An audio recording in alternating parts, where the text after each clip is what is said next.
Hello students, welcome to all of you on my YouTube channel Shukla and company. Friends, आज BHU BCom entrance का हम financial market का अगला class करने जा रहे हैं। कि हम आज सोचे थे कि बेटा आपसे बोले थे कि एक क्लास आखिरी हो जाएगी, मीन्स आज फाइनेंशियल मार्केट को वाइंड अप करेंगे, बट ये पॉसिबल नहीं क्योंकि कुछ ऐसे इंपॉर्टेंट टॉपिक्स अभी भी हैं कि अगर उसको आज की क्लास में हम लेने लगते हैं तो क्लास बहुत लंबी हो जाती है, बोरिंग होती है। तो आज ये क्लास खत्म नहीं होगी, फाइनेंशियल मार्केट की एक और क्लास कल होगी, खत्म हो जाएगी। और संडे को आप याद रखिएगा आपका फाइनेंशियल मार्केट का टेस्ट है, तो इसलिए प्रिपरेशन भी करते रहिए। इस टेस्ट में आपको अच्छा परफॉर्मेंस करना है। आज हम चलते हैं अपना फाइनेंशियल मार्केट का अगला टॉपिक देखते हैं, जिसमें हम लोग क्या किए थे, स्टॉक एक्सचेंज के बारे में पढ़ रहे थे, जो कि हमारा क्या होता है कि कैपिटल मार्केट का पार्ट होता है, सेकेंडरी मार्केट में आता है। तो एक स्टॉक एक्सचेंज में हम बताए थे कि आज बात करने वाले हैं कि हम इंडिया में कौन कौन से स्टॉक एक्सचेंज हैं और उनके बारे में एनालिसिस करेंगे। तो देखते हैं। सबसे पहली चीज बेटा कि आप याद रखना, स्टॉक एक्सचेंज इन इंडिया 23। बहुत सा ज्यादा कंफ्यूजन है बेटा, बहुत से लोगों को कंफ्यूजन होता है, कहीं आप जाओगे 21, 23, लेकिन ये मान के चलो आप 23 स्टॉक एक्सचेंज आपके हैं। ये टाइम टू टाइम क्या होते हैं, चेंज होते रहते हैं, ठीक है। तो आपके एग्जाम के लिए 23, और ये बहुत रेयर केस में पूछा जाएगा कि कितना होता है। 23, 22, 21 इस पे कॉन्फ्लिक्ट होता है। अभी आप 23 याद रख लो, अगर कुछ इसमें चेंज होगा हम और डिटेल एनालिसिस निकालेंगे तो हम आपको इन्फॉर्म कर देंगे, लेकिन 23 अभी के लिए आप याद रख लो, ठीक। अब बात आते हैं बेटा कौन कौन से स्टॉक एक्सचेंज हमारे यहाँ हैं। सबसे पहला स्टॉक एक्सचेंज देखो, इसमें दो चीज आपको है, डेट याद करनी है, मीन्स ईयर याद करना है, और नेम के साथ उसका कुछ स्टॉक एक्सचेंज ऐसे ना शॉर्ट फॉर्म। तो आज से आप याद रखो कि आपका मेन काम अब फाइनेंशियल मार्केट में स्टार्ट होने जा रहा है। अभी तक तो बड़े इजी टॉपिक आप पढ़े कि मीन्स वहां पे दिमाग नहीं लगाना था, आप पढ़ लिए आपको याद हो गया, लेकिन अब यहाँ क्या है, चीजों की बारीकियों को आपको समझना है। अगर हल्का सा वर्ड का भी मिस्टेक आप किए तो आपका एग्जाम में गलत हो जाएगा। यहाँ पे मीन्स एक एक शब्द का इंपॉर्टेंस होने वाला है कि जो चीजें आज आप पढ़ने जा रहे हो, तो इसलिए बहुत ही ज्यादा केयरफुल आपको इस चीज को पढ़ना पड़ेगा, ठीक। कि इसको आपको करना क्या है कि जैसे डॉक्टर की दवा आप लेते हो सुबह शाम लेते हो कि अगर कोई भी बीमारी हो गई, वैसे फाइनेंशियल मार्केट जब तक आप BHU BCom एंट्रेंस का एग्जाम नहीं दे रहे हो तब तक सुबह शाम नोट्स देखते रहना आज के टॉपिक से रिलेटेड, क्योंकि तभी ये याद हो पाएगा आपको। तो हम बोले पहला क्या है, बॉम्बे स्टॉक एक्सचेंज 1875 में बेटा आया था, जिसका शॉर्ट टर्म है कि BSC। अब कई बार पूछ लिया जाता है BSC का फुल फॉर्म या बॉम्बे स्टॉक एक्सचेंज कब आया, ये याद रखना। ये इंडिया, इसके बारे में हमें सेपरेट भी पढ़ना है, और हम कह सकते हैं ये oldest stock exchange in India है, ओल्डेस्ट एक स्टॉक एक्सचेंज है इंडिया का बेटा। 1875 में आया था, जिसको बॉम्बे स्टॉक एक्सचेंज बोलते हैं। 1992 में हमारा आया नेशनल स्टॉक एक्सचेंज, जिसको NSE बोलते हैं, और ये दोनों ध्यान देना, दोनों ही कहाँ है, आपके बॉम्बे में है। मुंबई कह सकते हो, लेकिन यहाँ पे पुराना नाम जाना जाता है, बॉम्बे पहले था, अब तो मुंबई हो गया। तो ये नेशनल स्टॉक एक्सचेंज 1992 में आया, जिसको NSE बोलते हैं। इसके बारे में बेटा हमें डिटेल में पढ़ना है। बॉम्बे स्टॉक, कुछ ऐसे चीजें हैं कि जिनको हमें अच्छे से पढ़ना है। देखिए नेक्स्ट आपका है 1990 मीन्स 1990 में over the counter stock exchange of India, जिसका शॉर्ट टर्म है OTCEI।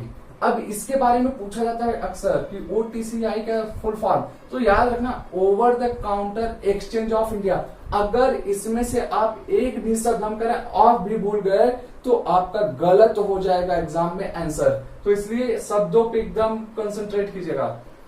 नेक्स्ट 1908 में कलकत्ता स्टॉक एक्सचेंज, फिर 1994 में अहमदाबाद स्टॉक एक्सचेंज। अब नाम से देख सकते हो बेटा कि आपको ये आइडिया लग रहा होगा कि कलकत्ता स्टॉक एक्सचेंज कहाँ होगा, कोलकाता में होगा। अहमदाबाद कहाँ होगा, गुजरात में होगा। भुवनेश्वर स्टॉक एक्सचेंज, भुवनेश्वर आपका क्या है, कर्नाटका में है। फिर 1908 में कोचीन स्टॉक एक्सचेंज, फिर 1996 में कोयम्बतौर स्टॉक एक्सचेंज, 1944 में Delhi stock exchange, 1941 Hyderabad stock exchange, 1998 interconnected stock exchange, 1989 Jaipur stock exchange, 1919 Madhya Pradesh stock exchange, 1982 में यूपी स्टॉक एक्सचेंज, यूपी का याद रखना कानपुर में, और ये भी याद रखना बेटा ये अब कानपुर का स्टॉक एक्सचेंज बंद हो चुका है। बंद तो बहुत सारे हो चुके हैं आपके करंट टाइम में कि कुछ ही स्टॉक एक्सचेंज है जो वर्किंग में है, लेकिन इससे रिलेटेड आपको क्वेश्चन पूछा नहीं जाता तो उस पर आपको फोकस नहीं करना। लेकिन यूपी के बारे में जानते रहो, यूपी स्टॉक एक्सचेंज कानपुर में था कि जो कि अब बंद हो गया है 2015 में। नेक्स्ट है 2013 में आया multi commodity exchange of India. फिर ये देखो बेटा कि इतने स्टॉक एक्सचेंज है 15 जिनके बारे में आपका फॉर्मेशन का ईयर मिल जाता है। कुछ ऐसे स्टॉक एक्सचेंज हैं जिनके बारे में आपका फॉर्मेशन ईयर नहीं है और केवल नाम आप उनका जानते रहो कि हाँ होते हैं, जब आज के टाइम में प्रेजेंट टाइम में उनका कोई वैल्यू रहा नहीं है। ठीक है, जैसे Ludhiana stock exchange, Madras stock exchange, Magadh stock exchange, Bangalore stock exchange, Pune stock exchange, Vadodara stock exchange, Guwahati stock exchange, national commodity and derivatives exchange limited.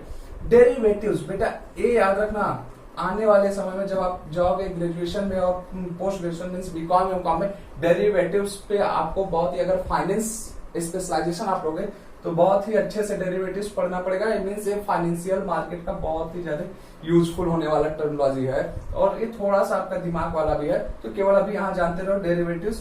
ये जो यहाँ पे हमने बात की है टोटल 8 स्टॉक एक्सचेंज है, इनके बारे में केवल आप नाम जानते रहो, पूछा नहीं जाता है और न तो इनका डेट वगैरह भी मिल पाता कि कहाँ कब ये फॉर्म हुए। आपके 15 जो है इंपॉर्टेंट, और इस 15 में से भी हम ये कर सकते हैं Bombay stock exchange, national stock exchange, OTCI means over the counter stock exchange, फिर दिल्ली का आप याद करना और कानपुर का। ये 5-7 जो है बहुत ही ज्यादा इंपॉर्टेंट है, इंपॉर्टेंट सब है आप सबको, लेकिन इन पे विशेष आप ध्यान देने वाले हो कि इसके बारे में तो हमें बड़े अच्छे से पढ़ना है। हम बोले कि इसके बारे में हमें क्लास लेंगे, नेक्स्ट क्लास में Bombay stock exchange, NSC, over the counter stock exchange, इनके बारे में हम डिटेल में बात करने वाले हैं। अब अगला टॉपिक मेरा आता है बेटा क्रेडिट रेटिंग। क्रेडिट रेटिंग अब आप समझ लो क्या होता है।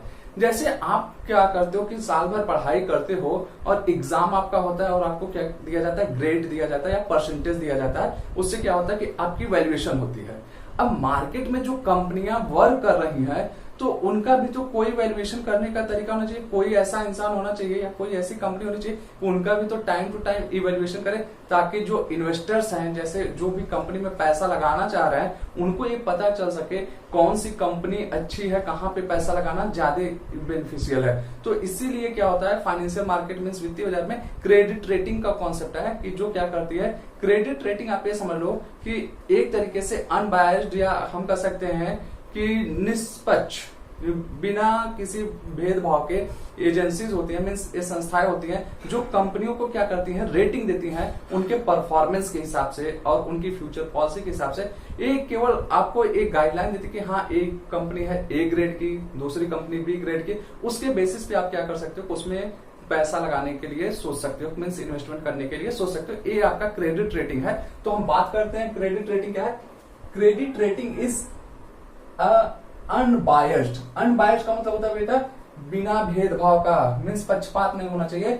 इंडिपेंडेंट मीन्स क्या है आपका कि किसी पे आधारित नहीं है, एकदम स्वतंत्र है। स्वतंत्र जिसको opinion to issue capacity to meet its financial obligation. क्या बोले क्रेडिट रेटिंग, आप किसी को अनबायस्ड होकर और इंडिपेंडेंट होकर क्या करोगे कि ये चीज बताओगे उसके फाइनेंशियल ऑब्लिगेशन क्या है, मीन्स कंपनियां जो है उनके क्या कह सकते हो कि डेब्ट, अगर लोन ले रही है वो लोन पेमेंट करने का क्या कैपेसिटी है, कि अगर कोई उनके यहाँ इन्वेस्टर से पैसा लगाए हुए हैं उनको डिविडेंड वगैरह कैसे दे रहे हैं। एक तरीके से कह सकते हो कि कंपनी के बारे में आपको जानकारी देती है क्रेडिट रेटिंग चीज है।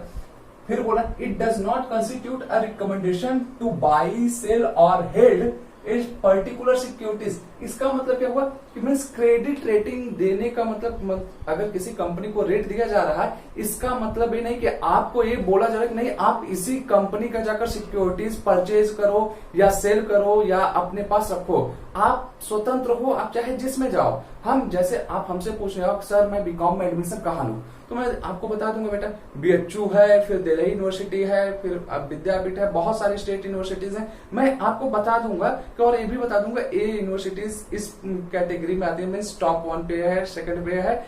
अब क्या है, आपके ऊपर है कि आप कहाँ एडमिशन लेना चाहते हो, ये टोटली डिपेंड अपॉन यू। ठीक, तो यही चीज यहाँ पे भी होता है। क्रेडिट रेटिंग में क्या होता है कि कंपनियों को रेटिंग दे दिया जाता है और यहाँ पे आप उस रेटिंग के अकॉर्डिंग आपका मन करे टॉप कंपनी में जाके पैसा लगाओ, आपका मन करे लोअर रेटिंग वाले में लगाओ। बस आप अवेयर रहो ताकि ये ना हो कि आपका पैसा कहीं पे डूब न जाए या आपका पैसा क्या हो कि सिक्योर जगह न जाए, ऐसा ना हो पाए, इसलिए क्रेडिट रेटिंग की बात आती है। अब बात आती है credit rating agency in India. Means एक क्रेडिट रेटिंग जो होता है कि ये रेटिंग देने का काम कौन कौन सी ऐसी संस्थाएं हैं जो भारत में कर रही हैं। तो सबसे पहला एक क्राइसिल देखा, ये बेटा शॉर्ट टर्म है, CRISIL। क्राइसिल का फुल फॉर्म भी आपसे पूछा जाता है और इसको भी बड़े ध्यान से देखना। Credit rating and information services of India limited, एक क्राइसिल का फुल फॉर्म है, ये भी ध्यान दो। फिर से हम इसको रिपीट कर रहे हैं, credit rating and information services of India limited. इसमें से अगर एक भी शब्द आप इधर उधर किए तो गलत हो जाएगा, इसका फुल फॉर्म पूछा जाता है। ठीक, it is first agency establish in India. ठीक है, ये क्या है कि आपकी पहली संस्था है कि जो कि इंडिया में स्टैब्लिश की गई थी, किस पर्पस के लिए कि आपका क्रेडिट रेटिंग देने के लिए। अब आगे देखते हैं, it is jointly started by ICICI UTI with ICICI क्या है आपका, याद कर लेना, बैंक है ICICI बैंक, इसका फुल फॉर्म आपको बताना है कमेंट बॉक्स में, और UTI का भी फुल फॉर्म बताना है। With equity of 4 crore. ये जब दोनों कंपनियां क्या कर रही हैं कि ICICI बैंक और UTI दोनों कंपनियां मिलकर क्रेडिट रेटिंग एजेंसी का मीन्स क्राइसिल का जो कॉन्सेप्ट आया, ये दोनों कंपनियों के द्वारा लाया गया और इनकी जो कैपिटल थी 4 करोड़ की थी। ठीक है, अब क्या बोला, ईच ऑफ देम हेल्ड 80%, 18%। अब देखो कि यहाँ क्या हो रहा है कि 18% ICICI रखी है और UTI क्या कर रही है कि 18%, दोनों का देखोगे आपका आ रहा है 36%। अब आपके माइंड में क्वेश्चन है सर बाकी 64% किसके, बाकी 64% हो सकता है पब्लिक के पास हो, गवर्नमेंट रखी हो। मीन्स अगर आपसे बात पूछा जाए कि जो कैपिटल है 4 करोड़ का, उसमें 18% इन दोनों का है, ICICI का और 18% UTI का। फिर क्या बोला, it's principal obligation is to rate the डेब्ट ऑब्लिगेशन ऑफ इंडियन कंपनीज। अब देखो इसका जो मेन उद्देश्य बेटा क्राइसिल का क्या बोला है कि रेट द डेब्ट ऑब्लिगेशन, यहाँ पे ऋण की बात कर रहा है, ये ध्यान देना। क्राइसिल का जो मेन ऑब्जेक्टिव होता है, जो डेब्ट वाली कंपनी आती है कि मीन्स क्या कर सकते हो आप कि उनका जो लोन रीपेमेंट करने की क्षमता है उसके बारे में क्राइसिल बताती है कि मीन्स आप अगर किसी से उधार लिए हो, कोई कंपनी है वो अपने उधार को कितने फ्रीक्वेंटली पे कर रही है, क्या वो किसी से पैसा लेकर उसको फ्रॉड तो नहीं कर रही है, तो उस चीज को कौन बताता है, क्राइसिल बताता है। वो ये पहली कंपनी है इंडिया की, मीन्स पहली एजेंसी है जो क्रेडिट रेटिंग की काम करती है।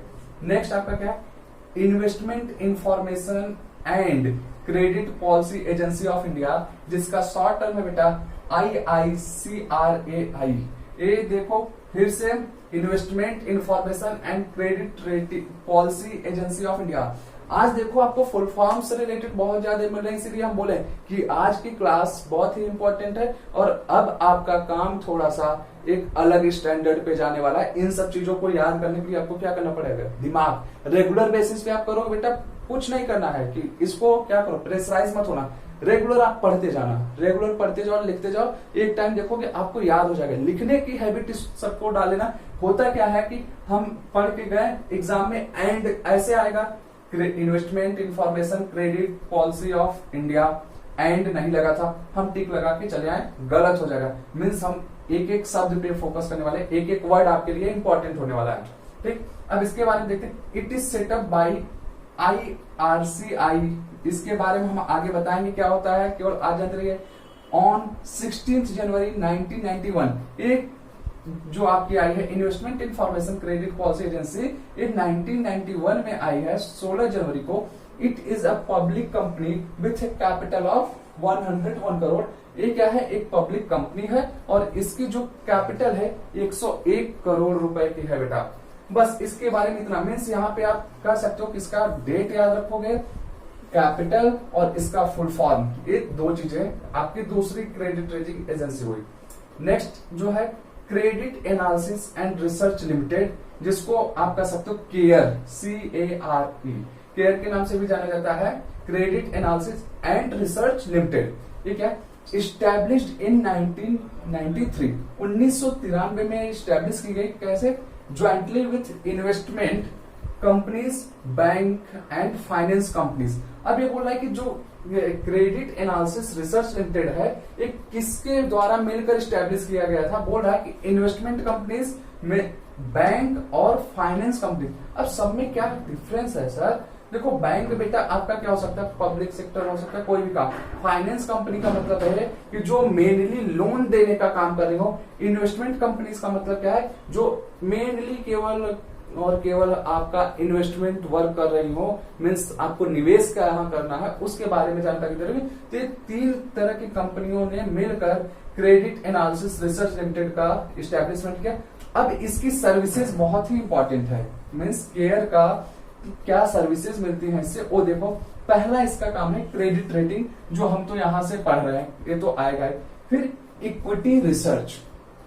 इक्विटी रिसर्च का मतलब क्या होगा बेटा, कि जैसे कोई नई कंपनी जा रही है, उसको कितना कैपिटल की नीड्स पड़ने वाली, कितना इक्विटी की नीड्स होगी, वो भी रिसर्च करके कौन बताता है? केयर। फिर बोला है rating of LPG and kerosene market.